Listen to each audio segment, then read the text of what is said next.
Welcome back to our Switch vs. Switch 2 video series. Today we're diving into a very niche little shooting game about tiny players and big giant anime girls. I am of course talking about the wacky third-person shooter Gun Gun Pixies that was too lewd for the PS Vita in the West, but Switch? Sure, why not, said publisher P-Cube. To give you a bit of a summary on this game, Gun Gun Pixies is a third-person shooter where you play as two ex-military aliens that are sent to Earth to observe social behavior as their home planet's social society has all but collapsed. The two tiny members of the Pixie team infiltrate a girl's apartment to observe how they interact and try to learn about managing relationships, while fighting off tiny alien invaders that quite literally wear condoms on their heads and try to hump the tiny girls if they catch them. And that's being a little conservative about what they're actually trying to do. It's a neat little third-person shooter with a lot of very awkward platforming mechanics, but it's one of those games that's just something you'll never find anything quite like on Switch or otherwise. It's also a game that I've played both as a PS Vita import and on a Nintendo Switch and even made guides on it. I still have the only walkthrough and guide on Game FAQs for this game on Switch. Let's start this comparison by saying that Gun Gun Pixies already had an unlocked frame rate on Nintendo Switch, meaning the original platform had the capability of reaching 60 FPS, but rarely ever did so, normally jumping around between 30 FPS and 60. But because it's unlocked, that means the Switch 2's extra power can let the game run at a locked 60 frames per second, at least most of the time. Let's start with visuals.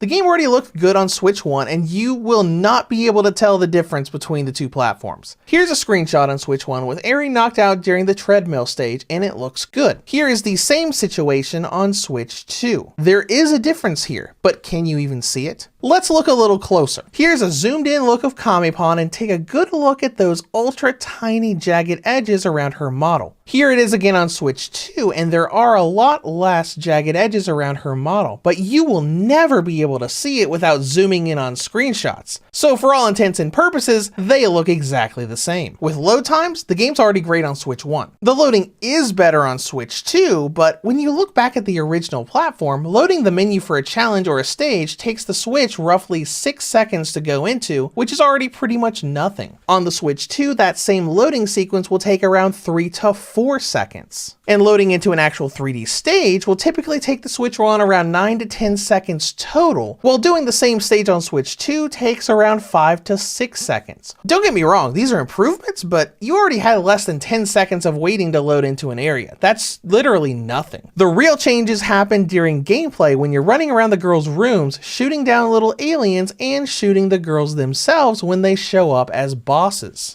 Looking back to Switch 1, the frame rate jumps around a lot. I never really saw a slowdown under 30 FPS for most of the game, but it jumped between 30 and 60 constantly. This happens in both normal stages of just running around and exploring, as well as the big boss fights with the giant girls. You can definitely see bits of 60 FPS here, but moving the camera would instantly drop it closer to 30, especially if you went into combat. Like I said before, it had the potential for 60, but rarely stayed there. On Switch 2, these segments will be at 60 pretty much all the time. Camera movement or not, the gameplay is silky smooth at 60 frames per second when you're running around and exploring the rooms, as well as when you're doing most of the boss fights. And that's where it really shines, showcasing that smooth frame rate when you've got to deal with a giant girl doing yoga or pole dancing. This is a fantastic improvement, and it just feels great to not only hit 60, but have it stay there. There are two exceptions to this rule though, and that is two of the variations of the boss fights: the electric, air quotes, ice cream saddle,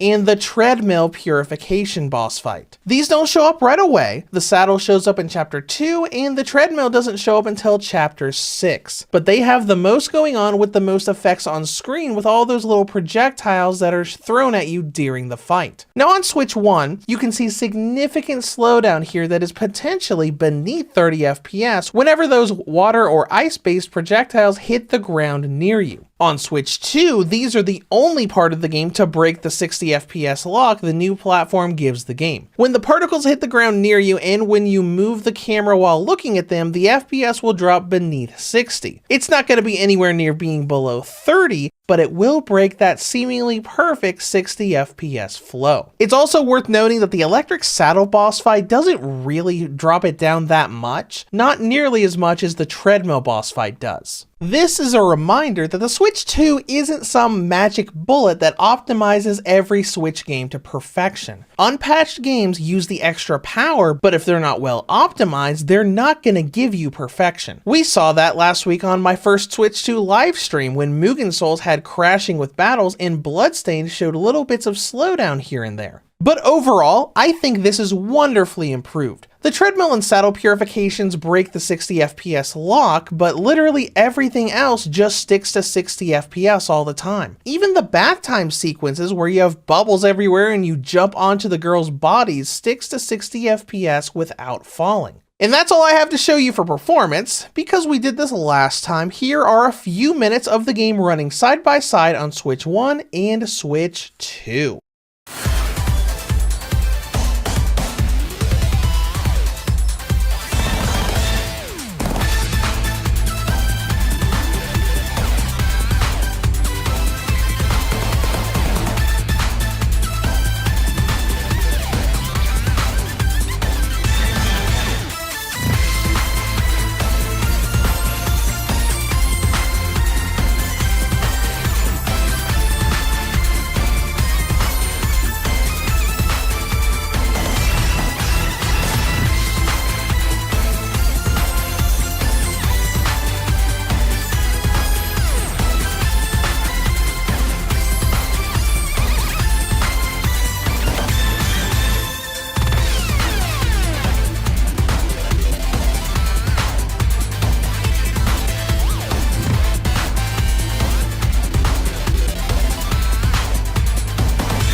And that is all we have for you today. As always, feel free to give suggestions and requests in the comments section below. Thank you for watching, and have a great day.